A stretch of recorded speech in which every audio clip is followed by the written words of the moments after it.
Good morning, children. This is your social science teacher going to teach you very important topic from Russian Revolution, that is Stalin's collectivism. As you can see, there is picture of Stalin's collectivization. It was the basic principle during French Revolution, and as you know that at that time economy was planned linked to disastrous results of that revolution. But by 1927-28, the towns in Russia were facing an acute problem of grain supplies. Mean to say there was shortage of food due to this different type of revolutionary activities and some natural calamities. If the government fixed the prices at which grain must be sold, but the peasant refused to sell their grain to the government buyers at these prices. Like you may compare this situation nowadays, there is farmers movement, some issue between government and farmer. So something like that issue was there in during Russian Revolution also. After the revolution during 1927 to 1928, it was planned by these people. Stalin, who headed the party after the death of Lenin, right? Because the first there was Karl Marx. Karl Marx ideology followed by Lenin, and after the death of Lenin, now Stalin was the leading leader of that Communist party. He believed that rich peasants and traders in the countryside were holding stocks in the hope of higher prices, right? Like economics में आप लोग पढ़ते हो holding and stock something different, right? When the stock they keep the things as a reserve to wait that as soon as the prices will rise, then they will sell the food grains. What happened there? They taken food grains from the peasants and farmers, but government purchasers purchased it and kept it with their holdings. So in that they kept it for their waiting for the higher prices. Speculation had to be stopped and supplies confiscated.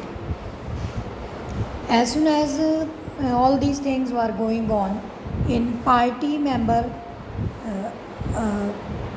this one Stalin's party, they took some round of these grain producing areas, supervising enforced grain collections and raiding like kulks. Kulk and kulkhas are two different terms, I told you. Kulks are the name of well-to-do farmers, those who have big, huge land and farmings, and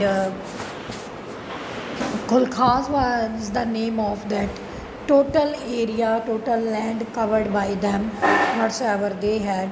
It was argued that grain shortage were partly due to the small size of holdings.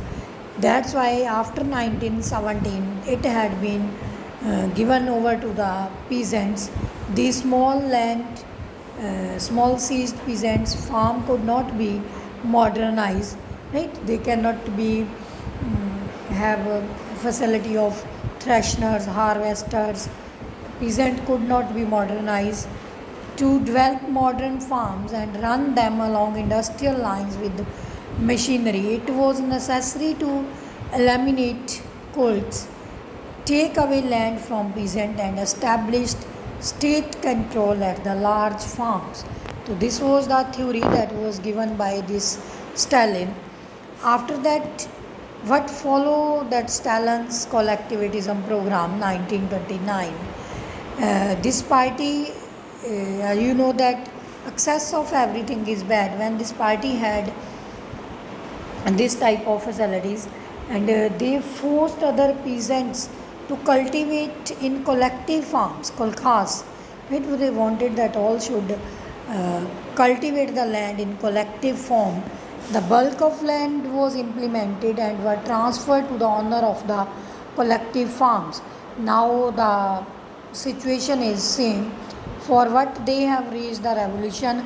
Once again they feel like that the things are same, they are not getting freedom for their property. It was there before Russian revolution, even after revolution they have to face the same situation. To peasant to cultivate in collective farms, the bulk of land and implements were transferred to the ownership of collective farms. Peasants worked on land. Kolkata's profit was shared. Enraged peasants resisted the authorities and destroyed their livestock. Between 1929 and 31, a number of cattle fell by one third. जितने भी उनके पास cattle थे due to the scarcities they also have to lose and 1920 to 31 number of cattle was also fell to one third part, and those who resisted this collectivism system, they were severely punished. Many were deported and exiled. This is very too much, right? Even just after the revolution they have to face this type of situation, and ultimately you may know that what they have to do. Now this system is also being opposed by the Russian citizens. They said that they were not rich, they were not against socialism, they merely did not want to work in collective farms for a variety of reasons. Stalin's government allowed some independent cultivation but treated the cultivators very unsympathetically, means you don't have any sympathy with them. So in this way, after collectivization, the production did not increase immediately, in the fact that harvesters of 1930-1933 led to one of the most devastating famines in Soviet history, when over 4 million died, right? Deported here meaning, I would like to tell you, forcibly removed from one's own country. Nowadays this word is also news. Some girls are being deported from Canada for their illegal marriage or some issue is there. So there is one official view regarding this Stalin's collectivism, that will also I tell you. And within the party also the system was criticized within the party.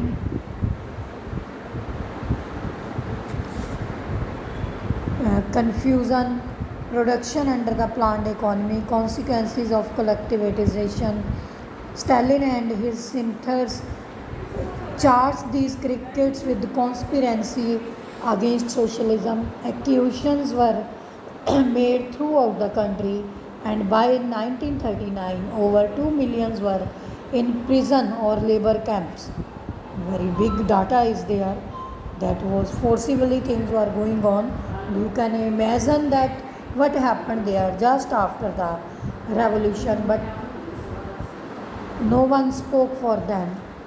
A large number were forced to make false confessions under tortures and were executed. Several among them were talented professionals also. So there is some news also regarding that time, right? तो उनके 1930 में कोई local newspaper में भी this was discussed. I have taken picture and cutting from there. Between 15 February and 15th March, between 15 February and 15 March, sorry, 25,000 have been arrested, 656 have been to the central executed, approximately 3,673 have been imprisoned in the labor camp and many were exiled. Like earlier I mentioned, so this report was K.M. Carlson, President of State Police Administration, Ukraine, to Central Committee of the Communist Party on March 1930. It is somewhat related to Indian freedom struggle also. That time Indian were got inspired and have taken inspiration from this when that civil disobedience movement was going on in Russia. Going on in India, and this movement was there in Russia. So in this way, dear students, we have completed our this chapter Russian Revolution. I have uploaded the syllabus of your midterm. Dates will be announced very soon, but before that there is midterm second also. I'll tell you that syllabus also. This is all about midterm 1. Okay, so take care, prepare notes, do the things properly, and try to benefit yourselves as well as to your school, institution, and parents. Don't leave anything whatsoever we are teaching accordingly. And this Russian Revolution is almost is completed. Next we'll start our geography or political science book for advancement, and do attend your on live class. If next live class is not attended, I'll mark the 0 to the absentees, because I am trying this from last 1 month for your viva. You are not appearing, only those same students are appearing. Okay, bye, take care students, all the best.